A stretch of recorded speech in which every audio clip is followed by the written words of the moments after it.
The plot. The story is about these two assassins named Rei and Kazuki, who end up coming across this kid named Miri.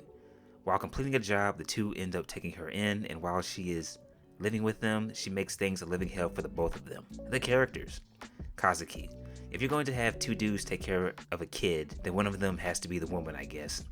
Kazuki ends up becoming attached to Miri pretty quickly in the show. When she has this little Olympic event at her school, he's taking a bunch of photos, he's cheering her on, he's being what a mother would do when she sees her child competing in an event. That's my baby, that's my child. You go, Sarah, or Michael, or Jimmy. He worries about he worries about her getting older and becoming a delinquent, brushing him off, not wanting her to be around boys as she gets older. Kazuki cooks, cleans, and cries a lot, but he's a good dude. He cares about others, happy, energetic, and enjoys the ladies, even the money-grubbing whores. He is haunted by the death of his wife Yuzuko, who was pregnant with his child. Unfortunately, she got killed during one of his jobs, and he blames himself for her death. He has a hard time moving on, and he thinks that life just has no happiness, until Yuzuko's sister shows up and tells him that it's okay to live and to get on with your life. Instead of remembering her death, why don't you remember her why don't you remember her who she was as a person? And he's also been sending her money after he completes a job to help take care of her. I wish Kazuki was better at fighting as well. And speaking of fighting, I'm going to transition to a guy who can. Rei. He carries the show for me. The story seems to focus on his past and how he grows as a person. I mean, there's a battle between Rei and Kazuki and his family at the end of the show. He may look like one of those anime characters that's quiet, serious, has no personality, and a douche, but he isn't. Despite his awful upbringing, he's kind of like a teenager. He sits on his ass and plays video games, allows Kazuki to attend to him hand and foot, sleeps in a bathtub. I know teenagers don't do that unless they're really weird or they're trying to get away from the noise of their parents fighting. Marcy, how many times do I have to tell you, when I come home, I want a home-cooked meal on the table? God, you can't do anything right. Sorry. When Rei is in the field doing his job, he's a completely different person. Focused, cold-blooded, sharpshooter. His father, the head of the Suwa family, taught him everything he knows about killing, along some of his other family members. His family is a big part of the organization. That's what the Killer Association, Hitman League, whatever you want to call it, is the organization. His daddy wants him to carry out the name of the Suwa family. Rei doesn't want to kill anymore and goes against his father's wishes.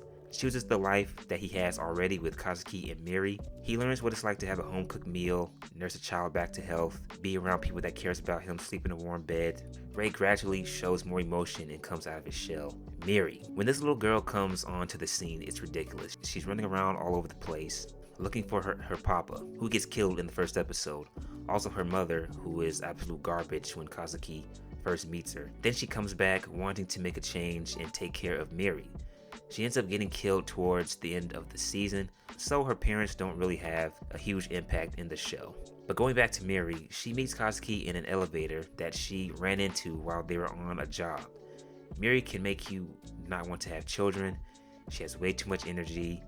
She doesn't really listen. She ruins their apartment. I know she's a kid and she's only 4. It was still annoying watching her in the beginning. I didn't hate her or anything. She was just annoying. She did grow on me though, despite all the negative comments I have towards her. Q Taro, he's referred to as Q. He basically gives Kazuki and Rei jobs and helps them out when it comes to Miri. And in the end, he helps them go against Rei's family. He doesn't fight them or anything. He just gives them some support before they go into the climax battle at the end. And then there's Ogino, creepy psychotic looking dude, obsessed with hearing the last words of his victims. He writes them down in his little notebook. And then there are the fights. The gunfights in the show are ridiculous. In the beginning, lead is getting sprayed all over the place. No one gets killed. Kazuki and Rei are on their second job. Rei just comes out of the woods sniping people, and the bad guys are just unloading bullets in his direction, and he doesn't get killed at all. He's just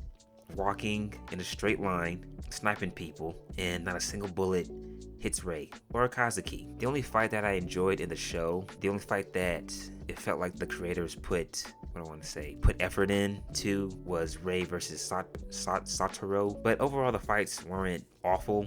Well, there was very little fighting in the show anyway, but my overall rating for the show, I would give it a 8 out of 10. It's a pretty good little anime. If someone were to come across this show and see the title say Buddy Daddies, I always want to say Best Buddy Daddies, but Buddy Daddies, and see two dudes on the cover with a child, with a little girl, and they were to be like, gay. It's not gay. Kazuki likes women. Ray doesn't really show any interest in women. He's just an oddball. There's very little fighting in the show, despite the fact that I think that the show wanted to focus on Ray's past and how he grows as a person. It also seemed that the obvious would be that they wanted to see how Miri and Ray and Kazuki will come together, develop a chemistry and a bond between each other. I like the chemistry between Kazuki and Ray. They seem to kind of balance each other out, whereas Kazuki is more happy and energetic, cares about being clean and having good hygiene and looking nice, make sure the house is nice as well, whereas Ray is laid back, serious, but also more so laid back, quiet. He doesn't seem to be annoyed, plays video games, sits around all day smoking. So yeah, these two balance each other out. So this is a good little anime. I don't think that there's going to be a season 2 given how things ended. I think this was just a one and done, and that's okay, because these animes that go for 1 season, 2 or 3 seasons, sometimes they turn out being some of the best animes you'll ever see. Not saying that this was like the best anime that I've ever seen or like an all-time great, but if they don't do a season 2, if they never bring this back, I won't really complain. I still enjoy the show. Please like and subscribe. That is it, and I am out.